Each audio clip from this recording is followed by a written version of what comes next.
اعوذ باللہ من الشیطان الرجیم بسم اللہ الرحمن الرحیم الحمد للہ الذی انزل علی عبدہ الکتاب ولم یجعل لہ عوجا قیما لینذر بأسا شدیدا من لدنہ ویبشر المؤمنین الذین یعملون الصالحات ان لهم اجرا حسنا ماکثین فیہ ابدا وینذر الذین قالوا اتخذ اللہ ولدا ما لهم به من علم ولا لآبائهم کبرت کلمۃ تخرج من افواہہم ان یقولون الا کذبا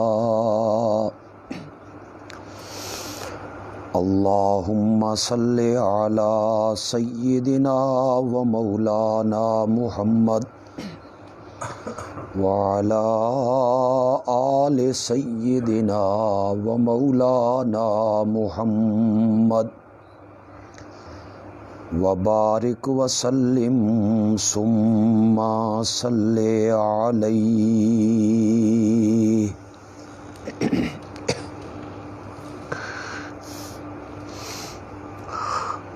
سورۃ کہف کی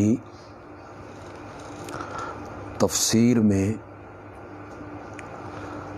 چند ابتدائی باتیں پچھلے درس میں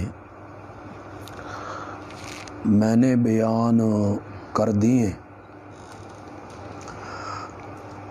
آج سب سے پہلے ہم سورۃ کہف کا اپنے سے پہلی صورتوں کے ساتھ جو ربط ہے، تعلق ہے، جوڑ ہے،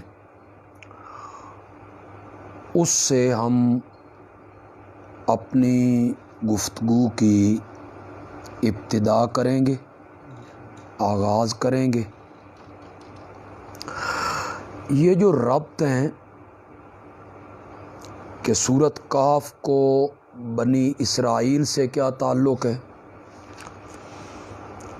یہ بیان کرنا اس لیے ضروری ہے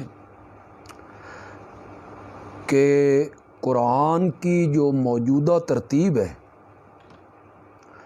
یہ نزولی نہیں ہے، یعنی قرآن اس طرح اترا نہیں ہے کہ پہلے سورۃ فاتحہ اتری ہو، پھر سورۃ بقرہ اتری ہو، اور سب سے آخر میں سورۃ الناس اتری ہو۔ ایسا نہیں ہے، بلکہ یہ ترتیب خود نبی اکرم صلی اللہ علیہ وسلم نے رکھوائی ہے اللہ کے حکم سے۔ کوئی آیتیں اترتی تو آپ فرماتے انہیں فلاں آیتوں کے ساتھ رکھ دو، اور آپ نے یہ ترتیب مقرر کی کہ بقرہ کو فاتحہ سے ساتھ رکھو، پھر آل عمران، پھر نساء۔ اگر اس رکھوانے کی کوئی خاص وجہ نہ ہوتی تو پھر ترتیب نزولی ہونی چاہیے تھی، جو پہلی صورت اترتی وہ پہلے ہوتی، پھر اس کے بعد دوسرے نمبر پہ، پھر تیسرے نمبر پہ۔ اگر کوئی ربط نہ ہوتا، تعلق نہ ہوتا، تو پھر یہ ترتیب نزولی ہونی چاہیے تھی۔ تو آپ نے جب اسے ترتیب دیا بقرہ کو فاتحہ کے ساتھ رکھ دیں تو ان دونوں میں کوئی موافقت، مناسبت، تعلق لازماً ہوگا، تو اسے ہم کہتے ہیں ربط۔ تو سورۃ کہف کو بنی اسرائیل کے ساتھ کیوں جگہ ملی؟ مشرکین مکہ جب نبی اکرم صلی اللہ علیہ وسلم کے بیان کردہ احکام، عبادات، اللہ کی توحید، وحدانیت، اس کا ان کے پاس کوئی جواب نہیں ہوتا تھا نا، تو وہ اکثر و بیشتر دو مطالبے کرتے تھے۔ قرآن نے ان مطالبوں کو کئی جگہوں پہ ذکر کیا ہے۔ ان کا پہلا مطالبہ یہ ہوتا تھا لولا یاتینا بآیۃ من ربہ، تو ہمیں کوئی معجزہ کیوں نہیں دکھاتا؟ یہ ان کا ایک مطالبہ ہوتا تھا، معجزہ دکھا۔ اور ان کا دوسرا مطالبہ ہوتا تھا لولا فاتنا بما تعدنا ان کنت من الصادقین، جس عذاب کا تو ہم سے وعدہ کیا کرتا تھا، ہمیں ڈراتا رہتا تھا، میری بات نہیں مانو گے تو عذاب آ جائے گا، پکڑے جاؤ گے، وہ عذاب لے آ، کہاں ہے وہ عذاب؟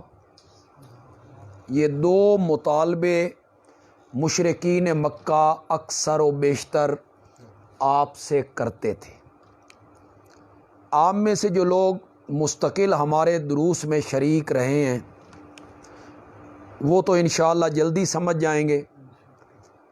وہ جو ان کا مطالبہ ہے نا کہ عذاب لے آ، اس مطالبے کو اللہ نے پورا کر دیا سورۃ نحل میں، جو بنی اسرائیل سے پہلے سورت ہے۔ اتا امر اللہ فلا تستعجلوا، اللہ کا عذاب آ گیا ہے، جلدی نہ مچاؤ۔ چنانچہ 7 سالوں کے لیے مشرکین مکہ پر قحط مسلط کر دیا گیا۔ بھوک کی وجہ سے یہ باہر نکلتے تو انہیں آسمان دھواں دھواں لگتا تھا، مردار کھانے پر اور گند کھانے پر یہ مجبور ہو گئے تھے۔ سورۃ نحل میں اس کو ذکر کیا، غالباً سورۃ نحل کی آیت نمبر 112 میں، ضرب اللہ مثلا قریۃ، کہ وہ بستی بڑے اطمینان سے، امن سے رہ رہی تھی، پھر جب انہوں نے ہماری انعامات کی ناشکری کی تو ہم نے انہیں بھوک اور خوف کا لباس پہنا دی۔ مطلب یہ ہے کہ جس طرح لباس جسم کے ساتھ چپک جاتا ہے، خوف اور بھوک اس طرح ان کے جسم سے چپک گئی تھی۔ ان کا یہ مطالبہ سورۃ نحل میں پورا کر دی۔ ان کا دوسرا مطالبہ یہ تھا کہ معجزہ دکھا۔ اس مطالبے کو اللہ نے سورۃ بنی اسرائیل میں پورا کر دیا۔ سبحان الذی اسری بعبدہ لیلا من المسجد الحرام الی المسجد ایک عظیم الشان معجزہ اللہ نے انہیں دکھا دی۔ اب یہ دونوں مطالبے جب ان کے پورے ہو گئے، اس کے باوجود بھی اگر وہ انکار کریں اور آپ کی نبوت کو نہ مانیں اور آپ کی دعوت کو تسلیم نہ کریں تو انہیں کلی طور پر ہلاک کر دینا چاہیے تھا۔ عذاب میں جکڑے جاتے، وہ ان کی قوت، ان کی طاقت وہ توڑ دی جاتی، لیکن اللہ نے کمال شفقت اور مہربانی اور رحمت سے مشرکین کو سنبھلنے کا ایک موقع اور دے دیا۔ فرمایا جن شبہات کی وجہ سے اور جن اشکالات کی وجہ سے تم شرک میں مبتلا ہو، آؤ ہم تمہارے شبہات کو پہلے دور کر دیتے ہیں، تاکہ تمہارے ذہن میں کوئی شبہ نہ رہے کہ ہم تو اس لیے انہیں پکارتے ہیں۔ تو سورۃ کہف میں اب اللہ مشرکین کے شبہات اور مشرکین کے سوال جو ہیں ان کے اللہ جواب دیں گے۔ اس کی میں تفصیل کروں گا آگے جا کے، جب خلاصہ میں بیان کروں گا۔ 4 سوال تھے ان کے ذہن میں جو کھٹکتی تھی بات۔ آج بھی جو غیر اللہ کے پجاری ہیں ان کے ذہنوں میں بھی مختلف قسم کے شبہات ہوتے ہیں۔ مثلا جہاں جہاں من دون اللہ آتا ہے قرآن میں، وہاں سے بت مراد ہوتے۔ ہم تو بتوں کو نہیں پوجتے، تو یہ ایتیں ہمارے متعلق نہیں ہیں۔ یہ کبھی کبھی ان کے ذہن میں اشکال ہوتا ہے کہ جن کو ہم پکار رہے ہیں وہ غیر تھوڑے ہیں، وہ تو اللہ کے اپنے پیارے ہیں، اللہ کے محبوب ہیں۔ یا ان کے ذہن میں اشکال پیدا ہوتے ہیں انبیاء کے معجزے دیکھ کر اور ولیوں کی کرامتیں دیکھ کر۔ وہ معجزے دیکھتے ہیں تو وہ اسے نبی کی قدرت سمجھ لیتے ہیں کہ تھوڑا سالن، تھوڑا کھانا 200 بندوں پہ پورا ہو گیا، ایک مشکیزہ پانی تھا 300 بندے پی گئے، ایک پیالہ دودھ کا تھا سینکڑوں بندے پی گئے۔ تو معلوم ہوتا ہے آپ رازق بھی ہیں، روزی میں برکتیں بھی دیتے ہیں، روزی بڑھا بھی دیتے۔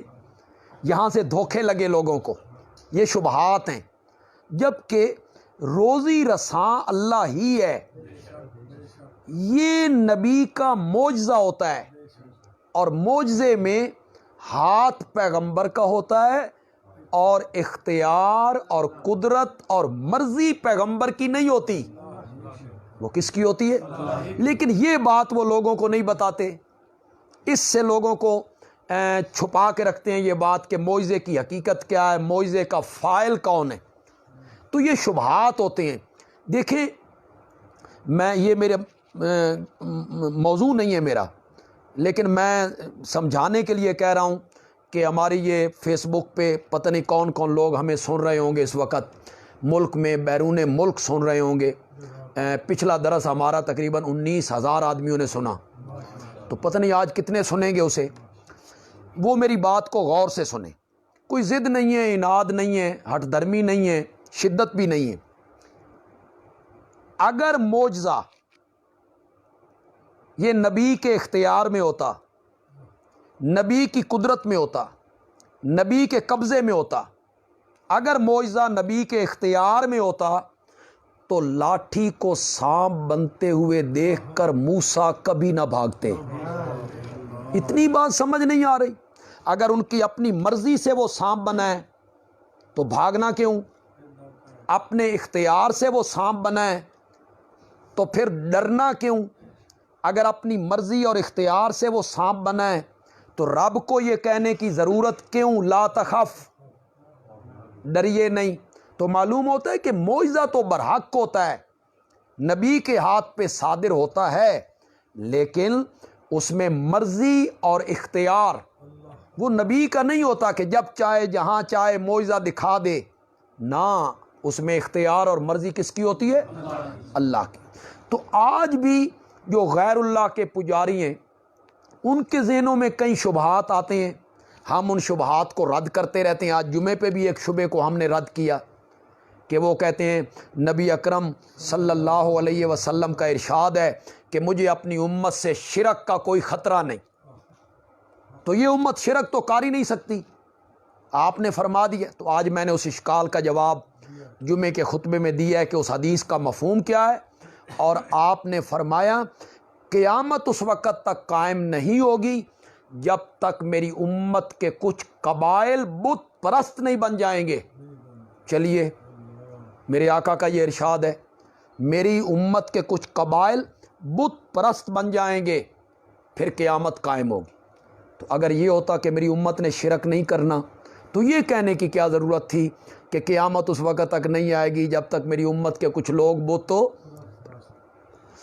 تو مشرکین کے ذہن میں جو شبہات ہوتے تھے جن کی وجہ سے وہ شرک میں مبتلا ہوتے تھے، سورت کہف میں اللہ نے ان شبہات کے کیا دیے؟ جواب۔ اگر کوئی آدمی یہ جو باتیں میں آپ کو بتا رہا ہوں اور جتنے لوگ میری اس گفتگو کو سن رہے ہیں، جو طالب علم سن رہے ہیں، جو علماء سن رہے ہیں، وہ تو جانتے ہیں، جو عوام سن رہے ہیں بس وہ مختصر طور پر ذہن میں یہ رکھیں، آپ سے کوئی پوچھے کہ سورت کہف کا مرکزی مضمون کیا ہے، سورت کہف میں اللہ نے کس چیز کو بیان کیا ہے، تو آپ نے 2 لفظوں میں جواب دینا ہے، مشرکین کے شبہات کے اللہ نے کیا دیے؟ وہ آگے میں ذکر کروں گا وہ کتنے شبہات ہیں، وہ بھی آپ ذہن میں رکھ لیں۔ اکثر و بیشتر جو اپنے آپ کو علماء کہلانے والے ہیں انہیں بھی اس حقیقت کا کوئی علم اور پتہ نہیں ہوتا۔ یہ میں نے ایک ربط، ایک تعلق سورت کہف کا سورت بنی اسرائیل کے ساتھ جوڑ دیا ہے۔ ایک اور تعلق بھی میرے ذہن میں وہ بھی میں آپ کے سامنے بیان کر دیتا ہوں۔ سورت نحل جو گزری ہے نا، کہف سے پہلے بنی اسرائیل اور بنی اسرائیل سے پہلے نحل، سورت نحل میں اللہ نے ہجرت کی ترغیب دی ہے، لوگوں کو ہجرت کی کیا دی کہ اگر ایک جگہ پہ رہ کر دین کا کام کرنا مشکل ہو جائے اور دین پہ عمل کرنا مشکل ہو جائے تو پھر ہجرت کرو، ہجرت کرو گے تو میں تمہارے لیے وسعت اور کشادگی پیدا کروں۔ جس طرح مکے سے لوگوں نے ہجرت کی، مدینے آئے، اللہ نے وسعت پیدا کر دی، کشادگی پیدا کر دی۔ تو نحل میں ہجرت کی رب نے ترغیب دی۔ اس کے بعد سورت بنی اسرائیل آئی نا جی، اس میں اللہ نے میرے پیارے پیغمبر کی ہجرت کا مختصر سا ذکر کیا۔ بنی اسرائیل میں رب اخرجنی مخرج صدق وادخلنی مدخل صدق، یا اللہ مجھے مکے سے نکال، سچا نکالنا، اور مجھے مدینے میں داخل کر، سچا داخل کر، وجعل لی من لدنک سلطانا، یہ ہجرت کا ذکر تھا۔ آپ دعا مانگ رہے ہیں کہ مجھے اللہ سچائی کے ساتھ یہاں سے نکال، سچ کے ساتھ وہاں داخل کر۔ تو بنی اسرائیل میں نبی اکرم صلی اللہ علیہ وسلم کی ہجرت کو مختصر طور پہ اللہ نے ذکر کیا ہے۔ اب سورت کہف میں اللہ ہجرت کے 3 نمونے پیش کریں گے جی۔ یہ دوسرا جوڑ ہے جو میں سورت کہف کا پہلی صورتوں کے ساتھ لگانے لگا ہوں۔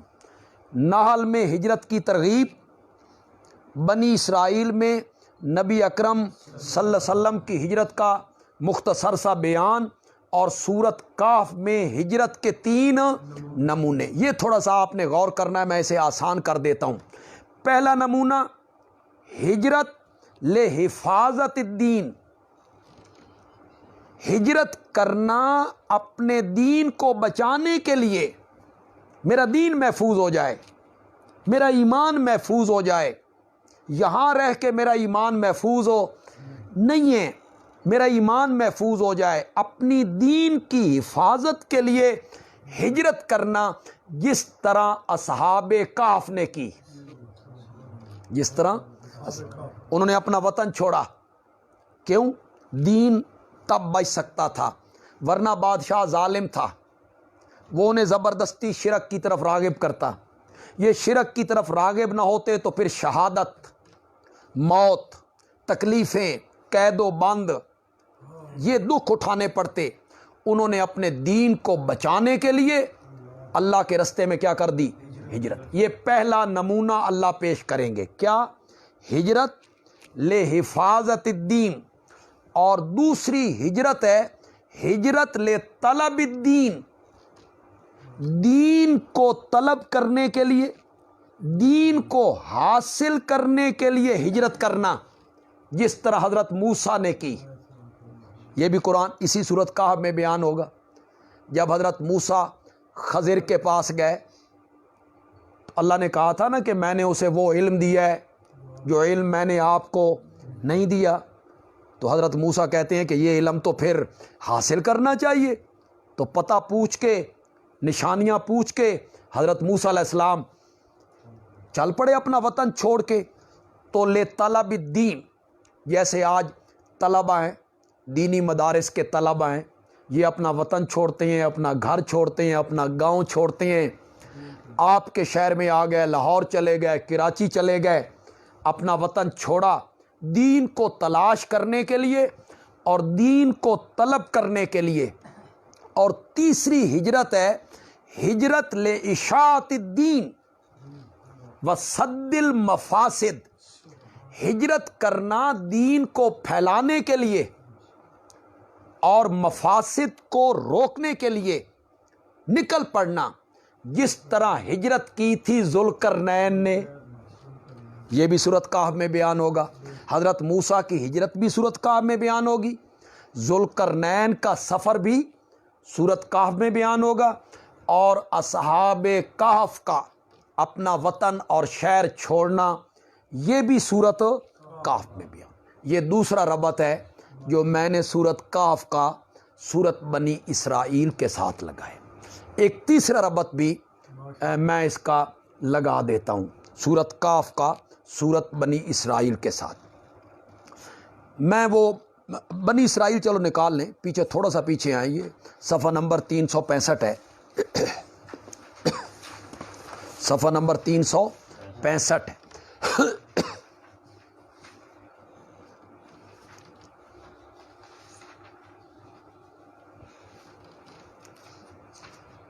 سورۃ بنی اسرائیل کی ابتدا کس سے ہو رہی جی؟ سبحان الذی. یہ تسبیح ہے جی، تسبیح. اس کو ہم کیا کہتے ہیں؟ تسبیح. سبحان الذی.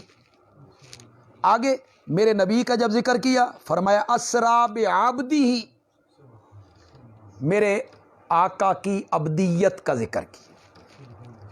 پاک ہے وہ ذات جو رات کے ایک حصے میں لے گیا اپنے کامل بندے کو.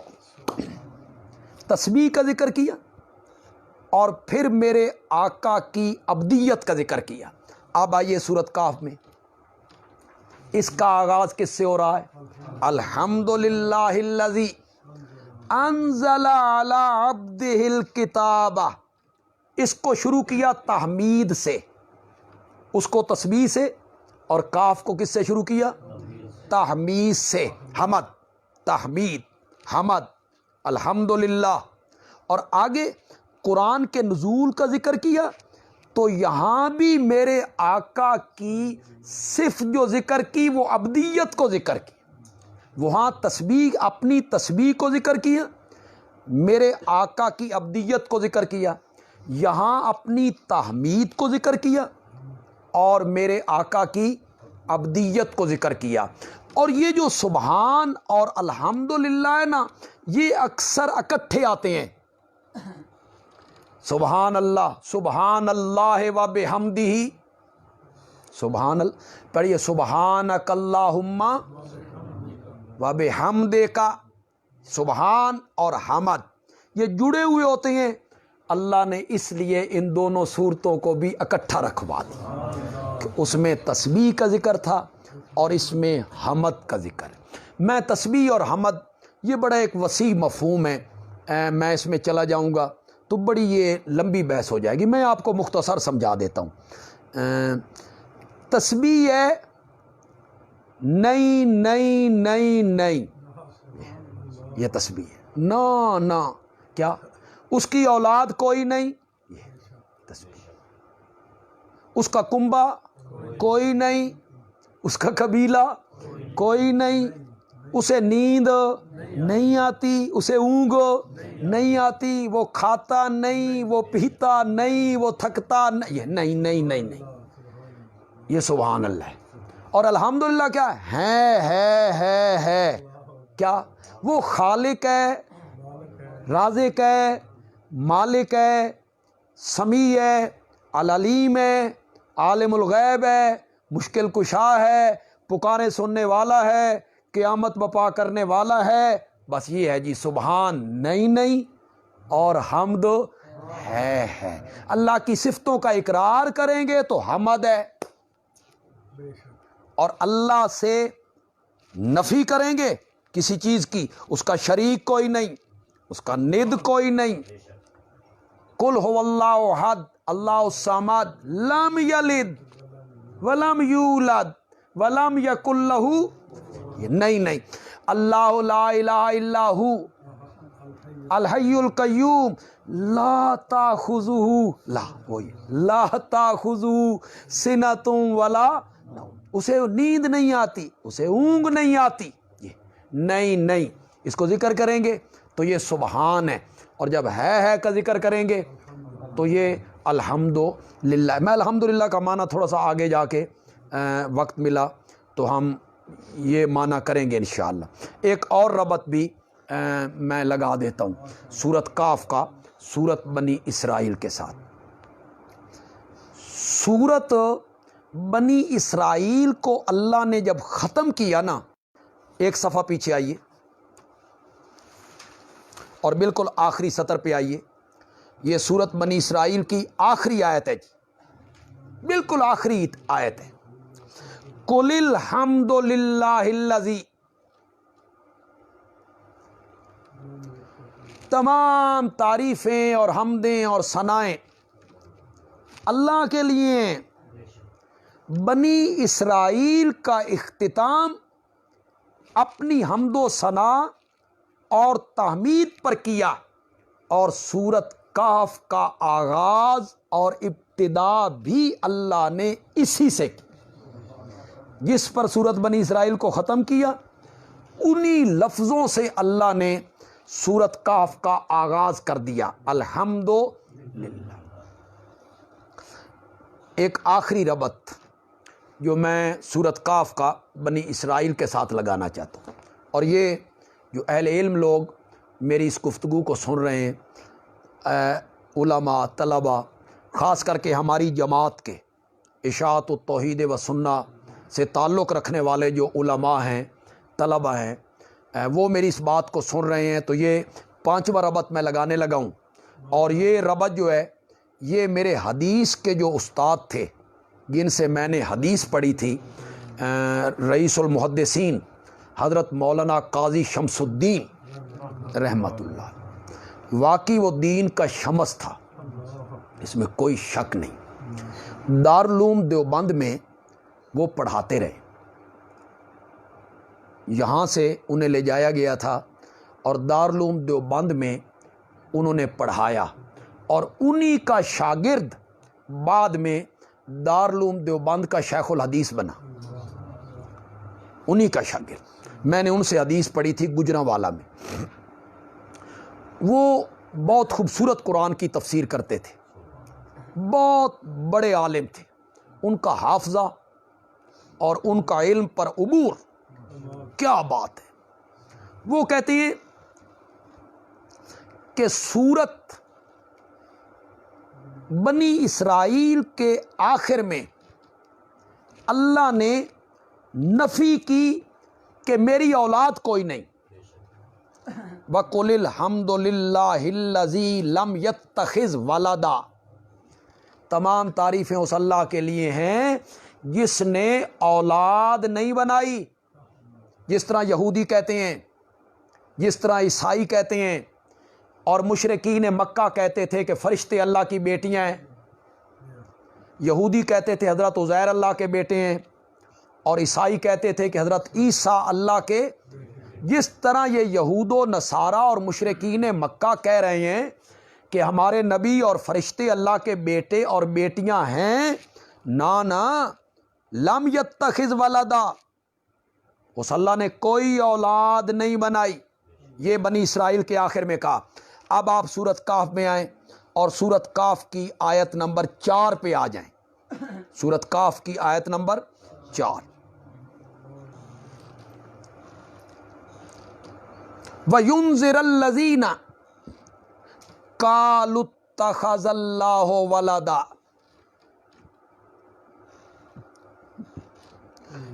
جس کامل بندے پر میں نے قرآن جیسی کتاب اتاری ہے وہ بندہ ڈرائے، ینذر، وہ بندہ ڈرائے، آگاہ کرے، خبردار کرے ان لوگوں کو جو کہتے ہیں اتخذ اللہ ولدا، اللہ نے کیا بنا لی ہے؟ یعنی جس مضمون کو سورۃ بنی اسرائیل کے آخر میں بیان کیا کہ اللہ کی اولاد ٹھہراتے ہیں، اللہ کی تو اولاد کوئی نہیں، جس کو سورۃ کاف کے آخر میں بیان کیا اسی کو جس کو بنی اسرائیل کے آخر میں بیان کیا اسے سورۃ کاف کے آغاز میں بیان کیا۔ یہ 5 ربط ہیں جو میں نے سورۃ کاف کے آپ کے سامنے بیان کیے ہیں جی۔ اب میں تھوڑا سا خلاصہ آپ کے سامنے رکھنا چاہتا ہوں، اس سورت میں اللہ کیا کچھ بیان فرمائیں گے جی۔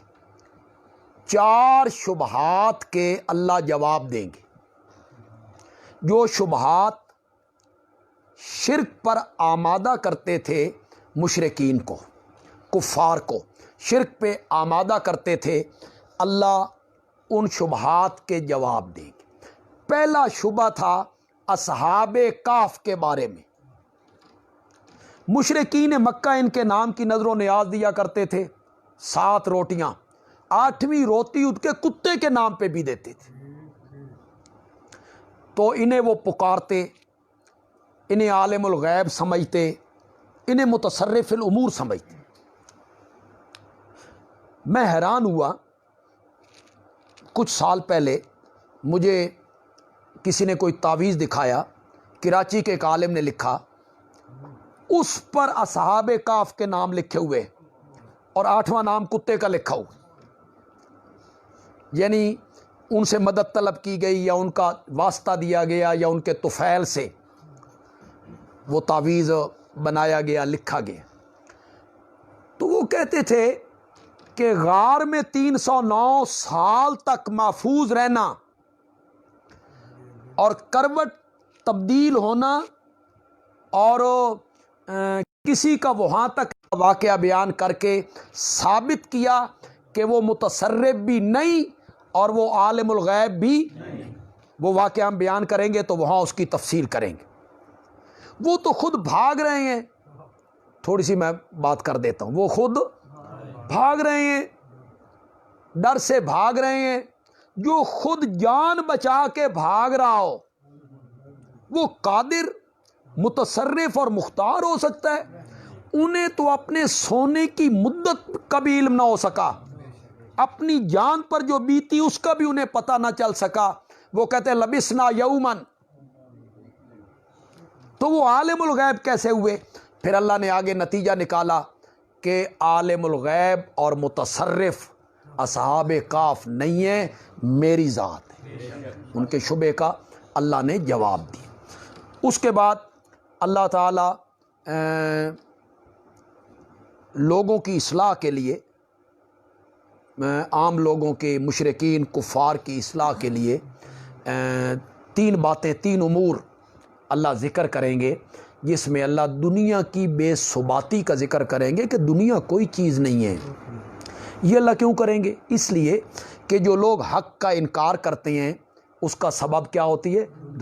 دنیا کی محبت، پیسہ، خطابتیں، نذرانے، گدیاں، خانقاہیں، کون چھوڑے؟ یہ روب داب، مقتدی، مرید، اس وجہ سے لوگ حق کو قبول نہیں کرتے، تو اللہ وہاں دنیا کی بے ثباتی کو اللہ وہاں ذکر کریں گے جی۔ دوسرا شبہ اللہ جنات کے بارے میں، جنات کے بارے میں اللہ اس شبے کا جواب دیں گے، رد کریں گے۔ آج بھی کئی لوگ یہ سمجھتے ہیں بھئی جن عالم الغیب ہیں، جن غیب کی خبریں لاتے ہیں، جن بہت کچھ کرتے ہیں، تصرف کرتے ہیں، تو اللہ اس شبے کا جواب دیں گے۔ تیسرا شبہ تھا حضرت خضر کے بارے میں کہ چلو حضرت موسیٰ تو عالم الغیب نہیں تھے، لیکن حضرت خضر کے جو حالات تھے، وہ کشتی کا تختہ اکھاڑ دینا، بچے کو قتل کر دینا، دیوار کو سیدھا کر دینا، وہ بڑے ایسے امور تھے کہ عقل دنگ رہ جاتی ہے۔ تو وہ عالم الغیب اور متصرف ہوں گے، اللہ اس شبے کا بھی کیا دیں گے؟ جواب دیں۔ ایک شبہ تھا ذوالقرنین کے بارے میں، وہ مشرق و مغرب تک پہنچا، جہاں سورج طلوع ہو رہا تھا وہاں تک پہنچا، پھر جہاں سورج غروب ہو رہا تھا وہاں تک پہنچا۔ تو بڑی طاقت ہے، بڑی قوت ہے، بڑا دبدبہ ہے۔ آج بھی بندہ حیران ہو جاتا ہے، جہاز نہیں، کاریں نہیں، ٹرک نہیں، ٹینک نہیں، اور بندہ وہاں تک پہنچے جہاں سورج طلوع ہو رہا ہے، اور پھر وہاں تک پہنچے جہاں غروب ہو رہا ہے، درمیان میں دریا ہیں، پہاڑ ہیں، ان کو عبور کرتا چلا جائے بندہ، تو اسے بڑی طاقتیں حاصل ہیں۔ اللہ اس کے بارے میں بھی جواب دیں گے کہ ذوالقرنین کی یہ قوت اور طاقت اپنی نہیں تھی، یہ سب کچھ ہمارے حکم سے ہوا تھا۔ یہ اللہ تعالیٰ ان شبہات کو کیا کریں گے؟ رد کریں گے۔ تو 4 شبہات کے اللہ سورت کاف میں جواب دیں گے۔ آخری رکوع میں اللہ جا کے پوری سورت کا خلاصہ بیان کر دیں۔ آخری سورت یہ ایک مختصر سا خاکہ ہے، آپ نے ذہن میں رکھنا ہے۔ پہلا شبہ اصحاب کاف کے بارے میں، دوسرا شبہ جنات کے بارے میں، تیسرا شبہ حضرت خضر کے بارے۔ حضرت خضر کی تو نظر و نیاز آج بھی لوگ دیتے ہیں۔ آج بھی کئی ایسے احمق موجود ہیں جو کہتے ہیں کہ دریاؤں میں اور نہروں پہ اور سمندروں میں حکمرانی جو ہے اور تسلط یہ خواجہ خضر کا ہے، تو وہ دریاؤں سے گزرتے ہوئے پیسے بطور نیاز خواجہ خضر کی دیتے رہتے ہیں۔ آج بھی اسے متصرف سمجھا جاتا ہے۔ کئی لوگوں کا خیال ہے کہ وہ آج بھی زندہ ہیں، ان پر موت بھی نہیں آئی۔ اس پر بھی ہم گفتگو کریں گے جب ان کے واقعہ پر ہم پہنچیں گے۔ تو اللہ یہ ثابت کریں گے کہ حضرت خضر بھی مختار، متصرف اور عالم الغیب نہیں ہے، اور ذوالقرنین بھی متصرف، مختار اور عالم الغیب نہیں ہے۔ یہ پوری صورت کا ایک خاکہ اور مختصر سا خلاصہ ہے جو میں نے آپ کے سامنے رکھ دیا ہے۔ تھوڑا سا اصحاب کاف کا جہاں صحیح واقعہ شروع ہو رہا ہے اس سے پہلے 8 آیتیں ہیں جی۔ ان 8 آیتوں میں کیا بیان ہوا جی؟ ایک تو اللہ نے سورت کے دعوے کو ذکر کیا۔ دعویٰ یہ ہے کہ تمام صفات الوہیت میری ہیں، الہ والی جتنی صفتیں ہیں وہ میری ہیں، اللہ والی جو صفتیں ہیں وہ میری ہیں، وہ کسی میں نہیں پائی جاتی، نہ کسی نوری میں، نہ ناری میں، نہ خاکی میں، نہ کسی نبی میں، نہ ولی میں، نہ کسی زندے میں، نہ مردہ میں۔ پھر اللہ قرآن کی عظمت کو بیان کریں گے۔ اس کے بعد اللہ قرآن کے نزول کا مقصد ذکر کریں گے، ہم نے کیوں اتارا ہے قرآن، اور اس کے بعد اللہ اپنے پیارے پیغمبر کو ایک تسلی دیں گے، اور 7ویں اور 8ویں آیت میں اللہ نہ ماننے کی وجہ بیان کریں گے۔ اتنے واضح احکام، اتنے کھلے دلائل، اس کے باوجود بھی یہ مانتے کیوں نہیں، وہ 7ویں اور 8ویں آیت میں اللہ اسے بیان کریں گے۔ شروع کرتے ہیں بسم اللہ الرحمن الرحیم۔ الحمد للہ الذی انزل علی عبدہ الکتاب۔ عام مفسرین نے جو معنی کیا وہ معنی کیا سب حمدیں، سب تعریفیں، سب ثنائیں، سب خوبیاں، سب کمال اللہ کے لیے، جس نے اپنے کامل بندے پر قرآن جیسی کتاب اتاری۔ یہ معنی کرتے ہیں الحمدللہ کا۔ یہ سب تعریفیں، یہ معنی ہے ال کا، الف لام کا۔ اس کو ہم عربی میں کہتے ہیں استغراقی، الف لام استغراقی، یعنی اس نے سب کو گھیر رکھا ہے، سب، تمام، ساری تعریفیں۔ یہ عام مفسرین نے معنی کی۔ اس پر ایک سوال و جواب کا سلسلہ چل نکلتا ہے جی، پھر علماء اس کے جواب دیتے رہتے، اور گھنٹوں ان سوال و جواب میں وہ گھنٹے صرف کر دیتے. مثلاً اعتراض ہو گیا کہ تعریفیں تو انبیاء کی بھی ہوتی ہیں، صفتیں تو اللہ نے میرے نبی کی بھی ذکر کی، صحابہ کی بھی ذکر کی، تعریف تو بیٹا باپ کی کرتا ہے، مرید اپنے مرشد کی کرتا ہے. قرآن نے خود انبیاء کی تعریفیں کی ہیں، سب سے زیادہ تعریفیں کی ہیں حضرت محمد الرسول اللہ صلی اللہ علیہ وسلم کی. صحابہ کی بھی تعریفیں قرآن کرتا ہے، اولیاء اللہ کی کرتا ہے، شہداء کی کرتا ہے، علماء کی کرتا ہے. تو پھر یہ معنی کیسے سے ہوا سب تعریفیں اللہ کے لیے؟ یہ تو معنی نہیں صحیح بنتا. تعریفیں تو نبی پاک کے لیے بھی ہوتی ہیں. یہ شبہ اعتراض ہو جاتا ہے. ان علماء نے اس کا جواب دے دیا. جواب بھی بڑا خوبصورت انہوں نے دے دیا. وہ فرمانے لگے کہ جن کمالات کی وجہ سے انبیاء کی تعریفیں ہوتی ہیں، فرشتوں کی تعریفیں ہوتی ہیں، صحابہ کی تعریفیں ہوتی ہیں، یہ کمال ان میں رکھنے والا بھی تو اللہ ہی ہے نا. تو پھر سب تعریفیں کس کی ہوئی؟ مثلا ایک بہت خوبصورت صوفہ ہے، آپ اس صوفے کی تعریف کرتے ہیں تو یہ دراصل تعریف کس کی ہوتی ہے؟ کاریگر کی. صوفے کی نہیں ہوتی، کاریگر کی.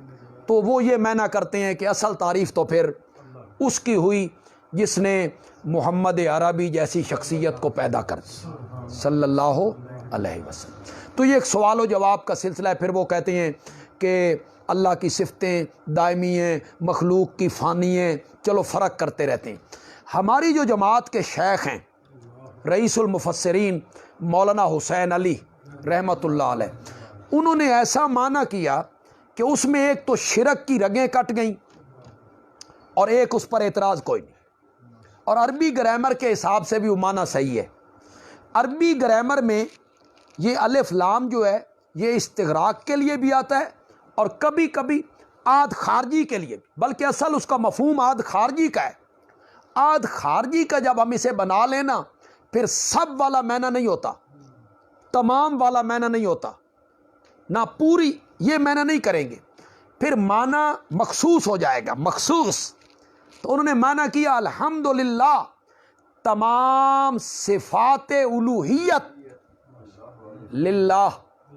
کس کے لیے؟ اب نبیوں والی صفتیں نبیوں میں، ان میں ان کی بحث ہی کوئی نہیں.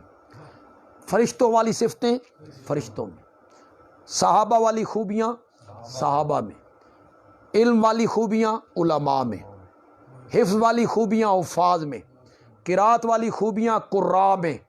ان کا یہاں ذکر ہی کوئی نہیں. یہاں تو ان صفتوں کا ذکر ہے جو رب والی ہیں، الہ والی ہیں. وہ کون سی ہیں؟ خالق ہونا، یہ کس کی صفت ہے؟ اللہ کی. مالک ہونا، رازق ہونا، محیی ہونا، ممیت ہونا، مدبر ہونا، عالم الغیب ہونا، مختار کل ہونا، ہر ایک کی پکارے سننے والا ہونا، عالم الغیب ہونا، اولاد دینے والا ہونا، رہائیاں بخشنے والا ہونا، صحت دینے والا ہونا. یہ صفتیں ہیں. ہر ایک کی پکار سننے والا ہونا، مشکل کشا ہونا، حاجت روا ہونا، داتا ہونا، گنج بخش ہونا، دستگیر ہونا، غوث اعظم ہونا، لجپال ہونا، کھوٹی قسمتیں کھری کرنے والا ہونا. یہ صفتیں جو ہیں نا یہ اللہ کی ہیں.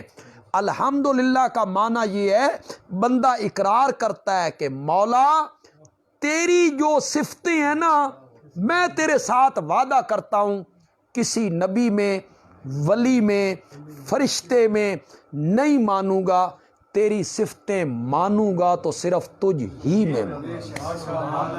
یہ معنی انہوں نے کیا. شرک کی رگیں کٹ گئیں، تمام شرک کی رگیں بھی کٹ گئیں اور اس معنی پر اعتراض بھی ختم ہو گیا. صفات کارسازی اس اللہ کے لیے ہیں جس نے اپنے بندے پر قرآن جیسی کتاب اتاری، وَلَمْ يَجْعَلْ لَهُ عِوَجًا، اور اس میں کوئی کجی نہیں رکھی. عوجن پیچیدگی، ٹیڑھا پن، یعنی جس ڈور کا سرا نہ ملے، مہمہ حالی نہ ہو، ایسی کتاب نہیں ہے، اس میں کوئی کجی نہیں ہے۔ یہ مفسرین نے ایواجن کا کیا معنی کیا کہ کسی شبے کو باقی نہیں رہنے دیا، کسی شبے کو باقی نہیں رہنے دیا۔ اس قرآن نے شبہات کو کیا کر دیا ہے؟ رد کر دیا ہے، دور کر دیا ہے۔ دلائل بڑے مستحکم ہیں، اس میں کوئی کجی نہیں ہے، دلائل بڑے مستحکم ہیں، پکے ہیں، محکم ہیں، پھر مفصل ہیں، جس کو سورۃ ہود میں بیان کیا، کتاب احکمت آیاتہ ثم فصلت من لدن حکیم خبیر قیما، لفظی معنی کریں گے سیدھی، قیما مستقیم، معتدل، نگران، نگہبان، قیمن یعنی ایسی کتاب اپنے کامل بندے پہ اتاری جو تمام آسمانی کتابوں کی نگران ہے۔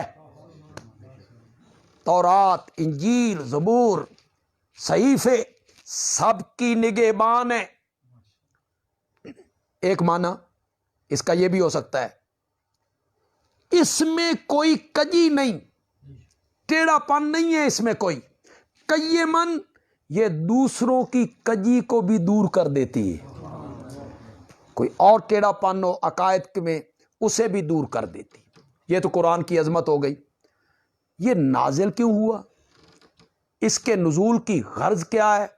فرمایا لِيُنذِرَ بَأْسًا شَدِيدًا مِّن لَدُنْهُ، تاکہ وہ بندہ ڈرائے سخت عذاب سے، من لدنہ جو اللہ کی طرف سے ہوگا، وَيُبَشِّرَ الْمُؤْمِنِينَ، اور اس قرآن کو اس لیے نازل کیا ہے کہ یہ قرآن مومنوں کو خوشخبریاں سنائے، مشرکین کو ڈرائے، آگاہ کرے، جس رستے پہ تم چل رہے ہو یہ جہنم کو جا رہا ہے، آگاہ کرے، جو عقائد تم نے اپنا رکھے ہیں یہ ٹھیک نہیں ہیں، اس کے نتائج اچھے نہیں ہوں گے، اور مومنوں کو وہ خوشخبری سنائے، لیکن اس کے ساتھ ایک قید لگائی، الذین یعملون الصالحات، وہ مومن جو اچھے اچھے عمل کرتے ہیں۔ اعمال صالحہ وہ ہوتے ہیں جو عمل سنت نبوی کے مطابق ہو، وہ اعمال صالح ہوتے ہیں، نبی پاک کی سنت کے مطابق جو عمل کیا جائے تو عمل صالح ہو۔ تو معلوم ہوتا ہے ایمان کے ساتھ اعمال صالحہ بھی ضروری، اس لیے تو اس کو ذکر کیا۔ صرف ایمان ہوتا تو اللہ اس کو نہ ذکر کرتے، صرف مومنین کا ذکر کرتے، لیکن اللہ نے فرمایا الذین یعملون الصالحات، ان مومنوں کو خوشخبری سنائے جو مومن اچھے اچھے عمل کرتے ہیں۔ قرآن نے جہاں بھی ایمان کا ذکر کیا ساتھ اس کا ذکر کیا، والعصر ان الانسان لفی خسر الا الذین آمنوا وعملوا الصالحات۔ سورۃ کاف کے آخر میں اللہ کہیں گے ان الذین آمنوا وعملوا الصالحات کانت لہم جنات الفردوس نزلا۔ پہلے پارے کے تیسرے رکوع میں کہا ان الذین آمنوا وعملوا الصالحات ان لہم جنات، تو جہاں ایمان کا ذکر ہوتا ہے وہاں اعمال صالحہ کا ذکر ہوتا ہے۔ یہ صحیح ہے کہ ایمان نجات کے لیے لازمی ہے، جو مومن ہوگا وہ نجات پائے گا، لیکن اگر اس کے اعمال اچھے نہیں ہیں تو اسے سزا بھگتنی ہوگی، وہ کچھ دنوں کے لیے ہو، کچھ مہینوں کے لیے ہو، کچھ سالوں کے لیے ہو، کچھ گھنٹوں کے لیے ہو۔ تو کیا ہم 1-2 منٹ کے لیے بھی جہنم کی آگ کو برداشت کر سکتے ہیں؟ یہ ایمان پھر ہمیں لے آئے گا جنت میں، اس میں کوئی شک نہیں ہے، لیکن مکمل جو نجات ہے پہلے مرحلے میں، اس میں ایمان کے ساتھ اعمال صالحہ بھی کیا ہیں؟ ضروری ہے، ایمان بھی ہو اور اعمال صالح۔ وہ ہے نا کہ لا الہ الا اللہ مفتاح الجنہ، من قال لا الہ الا اللہ فقد دخل الجنہ، حدیثیں آتی ہیں نا، جس نے لا الہ الا اللہ کہہ دیا وہ جنت میں داخل۔ تو لوگ اس کو بڑا پڑھتے ہیں اور گناہوں پہ دلیر ہوتے رہتے ہیں کہ کوئی ضرورت نہیں ہے جی، من قال لا الہ الا اللہ دخل الجنہ۔ میں نے کہا یہاں تو محمد رسول اللہ بھی نہیں ہے، پھر یہاں تو صرف من قال لا الہ الا اللہ دخل الجنہ، تو پھر اس کا کیا مطلب یہ ہے کہ الیاذ باللہ الیاذ باللہ بندہ محمد الرسول اللہ نہ پڑھے پھر جنت میں چلا جائے گا، پھر وہ مومن ٹھہرایا جائے گا؟ تو یہاں تو محمد الرسول اللہ کا بھی ذکر نہیں ہے، صرف لا الہ الا اللہ کا ذکر ہے۔ تو کسی صحابی کے سامنے جب ذکر ہوا کہ ایمان جنت کی چابی ہے، تو اس نے کہا کہ کوئی چابی ایسی دیکھی ہے جس میں دندانے نہ ہوں؟ اس نے کہا دندانے تو ہوتے ہیں۔ اس نے کہا یہ اعمال صالحہ اس کے دندانے ہی تو ہیں، پھر کھلے گا جنت کا وہ قفل اور وہ تالا، تب کھلے گا۔ تو ایمان کے ساتھ اعمال صالحہ بھی کیا ہیں؟ ان لہم اجرا حسنا، کہ بے شک ان کے لیے ہے اجر اچھا، ما کسی نفی ابدا، وہ اس اجر میں ہمیشہ رہیں گے۔ وَيُنذِرَ الَّذِينَ قَالُوا اتَّخَذَ اللَّهُ وَلَدًا، یہ بڑا عجیب انداز ہے قرآن کا۔ یہ ینذرا پہلے بھی آیا ہے، لے ینذرا باسن شدیدن، یہ ہے قرآن کا علم، یہ ہے قرآن کا مزہ اور لطف۔ ینذرا پہلے بھی کہا، اگلی آیت میں پھر کہہ دیا وَيُنذِرَ الَّذِينَ قَالُوا اتَّخَذَ اللَّهُ۔ یہ اللہ جب دہراتے ہیں نا لفظ کو، مثلا ایک آیت پہلے ایک لفظ لائے، دو آیتیں پہلے لائے، رکوع پہلے لائے، پھر اس کو آگے آ کے دہرایا، تو یہ کیوں دہراتے ہیں؟ اللہ کسی لفظ کی زیادتی کرنا چاہتے ہیں، اس کے ساتھ اللہ کچھ اور لفظ بھی بیان کرنا چاہتے ہیں۔ یہاں اللہ کیا بیان کرنا چاہتے تھے؟ وہاں یہ بیان کیا عذاب سے ڈرا، بڑا سخت عذاب ہے، لیکن کس کو ڈرا یہ وہاں ذکر نہیں تھا، کن کو ڈرانا ہے اس کا وہاں ذکر نہیں کیا۔ تو اب اللہ نے منذر ذکر کرنا تھا نا، بھئی کن کو ڈرانا ہے، تو اس کے ساتھ پھر ینذرا کا ذکر کر دیا، ینذر الذین قالوا اتخذ اللہ ولدا، وہ بندہ ڈرائے ان لوگوں کو جو کہتے ہیں اللہ نے اولاد بنا لی ہے، اللہ نے بیٹا بنا لیا ہے، فرشتوں کو بیٹیاں بنا لی ہیں۔ جو لوگ یہ بات کہتے ہیں، یہ میرا کامل بندہ جس پر قرآن ہم نے اتارا وہ انہیں آگاہ کرے کہ یہ تمہارا عقیدہ غلط ہے۔ ما لہم بہ من علم، ان کے پاس اس کا کوئی علم نہیں، علم بمعنی دلیل، اس بات کی ان کے پاس کوئی دلیل نہیں، ولا لآبائہم، اور ان کے باپ دادا کے پاس بھی اس کی کوئی دلیل ہو، بلا دلیل بکواس کر رہے ہیں، بلا دلیل ایک عقیدہ انہوں نے بنا لیا ہے، ان کے پاس کوئی کابرت کلمۃ تخرج من افواہہم، بڑا بھاری ہے وہ کلمہ، وہ بات جو ان کے منہوں سے نکل رہی ہے، ان یقولون الا کاذبا، وہ جھوٹ کہہ رہے ہیں، اللہ نے کسی کو اولاد نہیں بنایا۔ اللہ نے بڑا سخت لہجہ اختیار کیا جی، کابرت کلمۃ، بڑی بڑی بھاری بات تم کہہ رہے ہو۔ حدیث میں آتا ہے کہ جب کوئی بندہ اللہ کے لیے اولاد تجویز کرتا ہے تو اللہ کہتے ہیں مجھے ایسے لگتا ہے جیسے اس نے مجھے ماں بہن کی گالی نکالی، اگر میری ماں بہن ہوتی۔ اللہ سمجھانا چاہتے ہیں کہ تمہاری ماں بہن کو کوئی گالی نکالے تو تمہیں کتنا غصہ آتا ہے، تو مجھے اتنا غصہ آتا ہے اس بندے پر جو میرے لیے اولاد تجویز کرتا ہے۔ دیکھیں آپ میں بھی پڑھے لکھے نوجوان بچے موجود ہیں، بہت سارے لوگ ہماری اس گفتگو کو سن رہے ہیں، ہماری مائیں، ہماری بہنیں، بیٹیاں کالج سکول یونیورسٹیوں میں پڑھی ہوئی، ان کے شاید وہ بھی کہیں سن رہی ہوں گی۔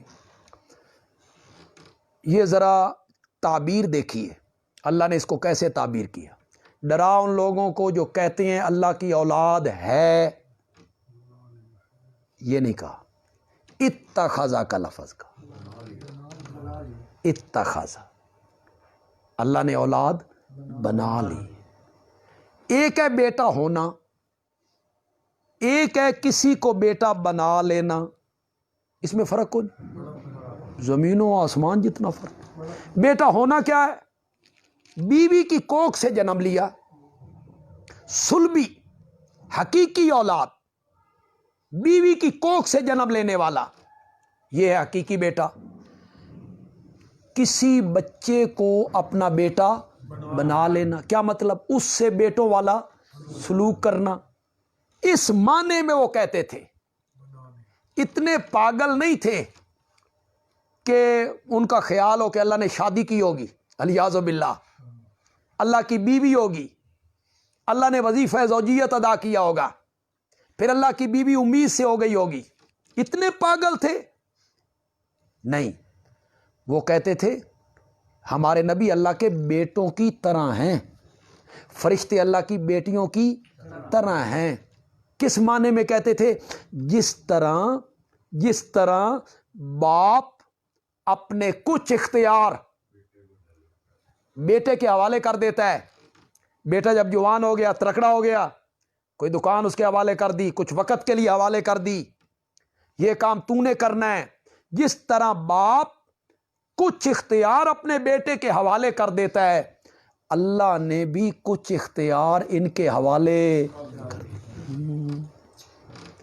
اب گردوں سے پتھریاں انہوں نے نکالنی ہیں، للہ ٹاؤن والوں نے نکالنی ہے، جوڑوں میں ہوا ہو جائے تو یہ شاہ جیونے والوں نے نکالنی، اولاد کا محکمہ سلطان باؤ والوں کو اللہ نے دے دی ہے۔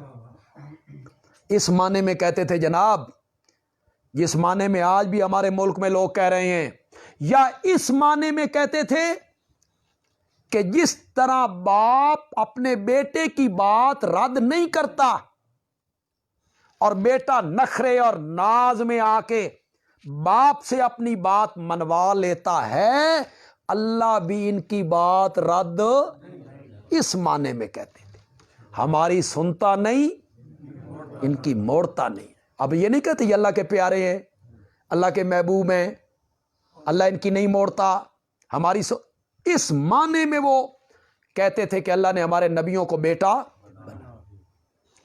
اگر ہمارے تو کسی سننے والے کو اعتراض نہیں ہوگا، لیکن دوسرے مسلک کے لوگ بھی سن رہے ہوں گے تو وہ تو اعتراض برائے اعتراض کریں گے، کمنٹ کریں گے، مجھے گالیاں بھی نکالیں گے۔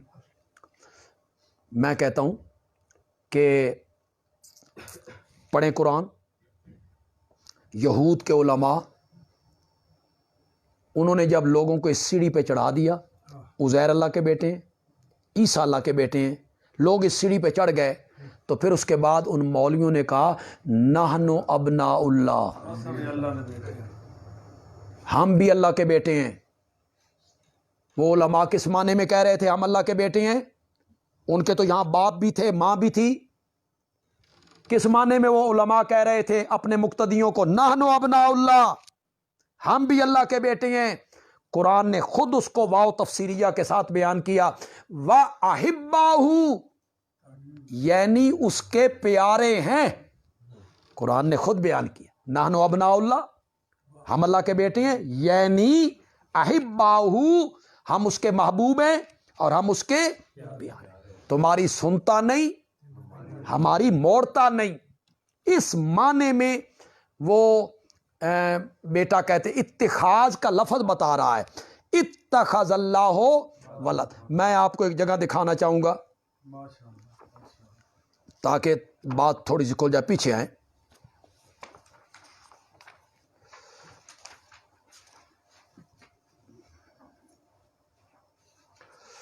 صفحہ نمبر 307 پہ آ جائیں گے، صفحہ نمبر 307 پہ آ جائیں۔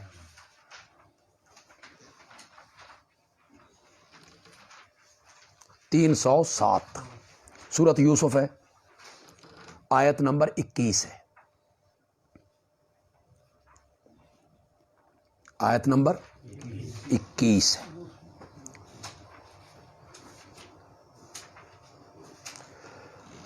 حضرت یوسف مصر کے بازار میں بک گئے، وزیر خزانہ نے خرید لیا، خرید کے گھر لایا تو اپنی بیوی سے کیا کہہ رہا ہے؟ قرآن اس کا ذکر کرتا ہے، کہا اس بندے نے جس نے خریدا تھا یوسف کو مصر سے، لمراتی ہی اپنی بیوی سے کہا اکرمی مسواؤ، اس بچے کو عزت کے ساتھ ٹھکانہ دے، عسیٰ ان ینفعنا، ہو سکتا ہے کہ یہ بچہ ہمیں نفع پہنچائے، او نتخذہ ولدا، یا ہم اس کو بنا لیں اپنا بیٹا۔ یہ ہے نتخذہ، وہی لفظ آ گئے، یا بنا لیں ہم اپنا بیٹا۔ ایک اور جگہ آپ کو دکھا دیتا ہوں جی، ہے گنجائش؟ سورت قصص ہے جی، سورت قصص پہ آئیے،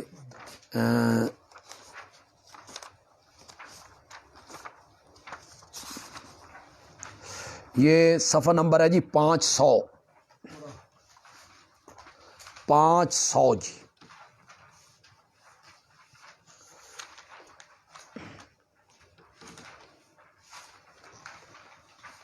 بیسواں پارہ ہے، صفحہ نمبر 500،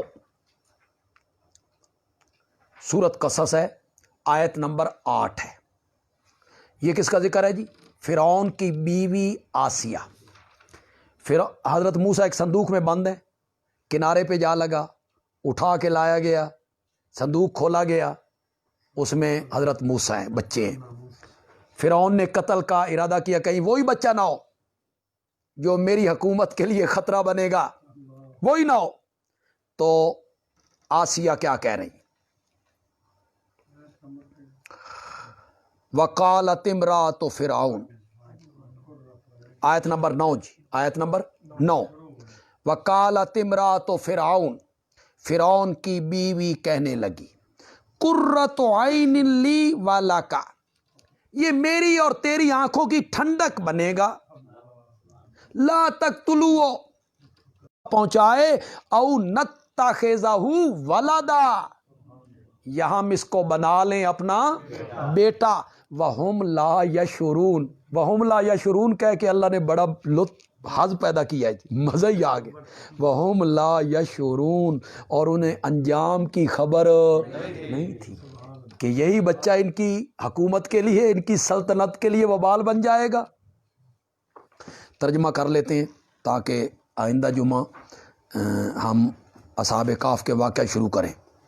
فَلَعَلَّكَ بَاخِعٌ نَفْسَكَ عَلَىٰ آثَارِهِمْ، جب لوگ نہیں نہ مانتے تھے، دلائل دیکھ کے بھی ایمان نہیں لاتے تھے، تو نبی پاک پریشان ہوتے تھے، غم میں گھلتے رہتے تھے، مانتے کیوں نہیں ہیں، معجزے بھی دیکھتے ہیں، دلائل بھی سنتے ہیں، تو اللہ نے شفقت کرتے ہوئے کہا فَلَعَلَّكَ بَاخِعٌ نَفْسَكَ، شاید کہ آپ اپنی جان کو ہلاکت میں ڈال دیں گے، عَلَىٰ آثَارِهِمْ، ان کے پیچھے، ان لم یؤمنوا بہذا الحدیث، کہ یہ اس قرآن کو مانتے کیوں نہیں، میری دعوت کو تسلیم کیوں نہیں کرتے، آسفاً، مارے افسوس کے آپ اپنی جان کھپا دیں گے۔ یہ ہونا چاہیے دائی کے دل میں جذبہ، کہ اس حد تک نبی پاک پریشان ہو گئے کہ اللہ کو کہنا پڑا کہ آپ اپنی جان کھپا دیں گے۔ میرے پیغمبر ہدایت کوئی تیرے اختیار میں ہے، ہدایت میرے اختیار میں ہے، آپ کا کام ہے بیان کرنا، تبلیغ کرنا، سو آپ نے کر دی، منوانا تیرا اختیار۔ انا جعلنا ما علی الارض زینۃ لہا، یہ نہ ماننے کی وجہ ہے جی دنیا، باغات، فصلیں، بے شک ہم نے بنایا ہے اس چیز کو جو زمین پر ہے، زینۃ لہا، اس زمین کی زینت بنائے، یہ کوٹھیاں، یہ دکانیں، یہ فیکٹریاں، یہ باغات، یہ پھل، یہ پھول، یہ پیسہ، لنبلوہم، تاکہ ہم لوگوں کو آزمائیں، ایہم احسن عملا، ان میں سے کون اچھے اچھے عمل کرتا ہے۔ ان دولت کو استعمال کر کے میرا شکر کون کرتا ہے، ناشکری کون کرتا ہے۔ وَإِنَّا لَجَاعِلُونَ مَا عَلَيْهَا صَعِيدًا جُرُزًا، اور ہم کرنے والے ہیں جو کچھ زمین کے اوپر ہے اسے پتھر صاف